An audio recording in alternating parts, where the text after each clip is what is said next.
James and the Giant Peach by Ronald Dahl, Chapter 5. The next moment, James was running back toward the house as fast as he could go. He would do it all in the kitchen, he told himself, if only he could get in there without Aunt Sponge and Aunt Spiker seeing him. He was terribly excited. He flew through the long grass and the stinging nettles, not caring whether he got stung or not on his bare knees. And in the distance he could see Aunt Sponge and Aunt Spiker sitting in their chairs with their backs toward him.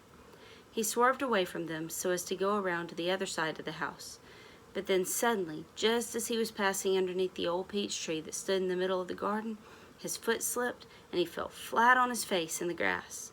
The paper bag burst open as it hit the ground, and the thousands of tiny green things were scattered in all directions. James immediately picked himself up onto his hands and knees and started searching around for his precious treasures. But what was this? They were all sinking into the soil. He could actually see them wriggling and twisting as they burrowed their way downward into the hard earth. And at once he reached out his hand to pick some of them up before it was too late, but they disappeared right under his fingers. He went after some others, and the same thing happened. He began scrabbling around frantically in an effort to catch hold of those that were left, but they were too quick for him. Each time the tips of his fingers were just about to touch them, they vanished into the earth. And soon, in the space of only a few seconds, every single one of them had gone. James felt like crying. He would never get them back now. They were lost, lost, lost forever. But where had they gone to? And why in the world had they been so eager to push down into the earth like that? What were they after? There was nothing down there.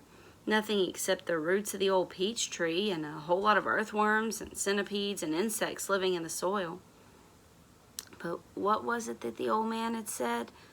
Whoever they meet first, be it bug, insect, animal, or tree, that will be the one who gets the full power of their magic.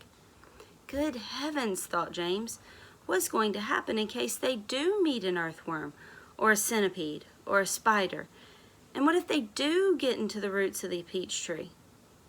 Get up at once, you lazy little beast, a voice was suddenly shouting in James's ear. James glanced up and saw Aunt Spiker standing over him, grim and tall and bony, glaring at him through her steel-rimmed spectacles. Get back over there immediately and finish chopping up those logs, she ordered.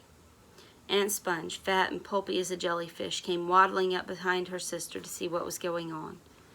Why don't we just lower the boy down the well in a bucket and leave him there for the night? She suggested. That ought to teach him not to laze around like this the whole day long. That is a very good wheeze, my dear Sponge, but let's make him finish chopping the wood first. Be off with you at once, you hideous brat, and do some work. Slowly, sadly, poor James got up off the ground and went back to the wood pile. Oh, if only he hadn't slipped and fallen and dropped that precious bag. All hope of a happier life had gone completely now. Today and tomorrow and the next day and all the other days as well would be nothing but punishment and pain, unhappiness and despair. He picked up the chopper and was just about to start chopping away again when he heard a shout behind him that made him stop and turn. Chapter 6. Sponge! Sponge, come here at once and look at this! At what? It's a peach! Aunt Spiker was shouting. A what? A peach! Right up there on the highest branch. Can't you see it? I think you must be mistaken, my dear Spiker. That miserable tree never has any peaches on it. There's one on it now, Sponge. You look for yourself. You're teasing me, Spiker. You're making my mouth water on purpose when there's nothing to put into it. Why, that tree's never even had a blossom on it, let alone a peach. Right up on the highest branch, you say? I can't see a thing. Very funny, huh? Good gracious me. Well, I'll be. There really is a peach up there. A nice big one, too, Aunt Spiker said. A beauty! A beauty! Aunt Sponge cried out. At this point, James slowly put down his chopper and turned and looked across at the two women who were standing underneath the peach tree. Something's about to happen, he told himself. Something peculiar is about to happen any moment. He hadn't the faintest idea what it might be, but he could feel it in his bones that something was going to happen soon. He could feel it in the air around him, and the sudden stillness that had fallen upon the garden. James tiptoed a little closer to the tree. The ants were not talking now. They were just standing there staring at the peach. There was not a sound anywhere, not even a breath of wind, and overhead the sun blazed down upon them out of a deep blue sky. "It looks ripe to me," Aunt Spiker said, breaking the silence. "Then why don't we eat it?" Aunt Sponge suggested, licking her thick lips. "We can have half each. Hey you, James, come over here at once and climb this tree." James came running over. "I want you to pick that peach up there on the highest branch," Aunt Sponge went on. "Can you see it?" "Yes, Auntie Sponge, I can see it." "Don't you dare to eat any of it yourself. Your Aunt Spiker and I are going to have it between us right here and now, half each. Get on with you, up you go." James crossed over to the tree trunk. "Stop!" Aunt Spiker said quickly. "Hold everything." She was staring up into the branches with her mouth wide open and her eyes bulging as though she had seen a ghost. "Look," she said. "Look, Sponge, look." "What's the matter with you?" Aunt Sponge demanded. "It's growing," Aunt Spiker cried.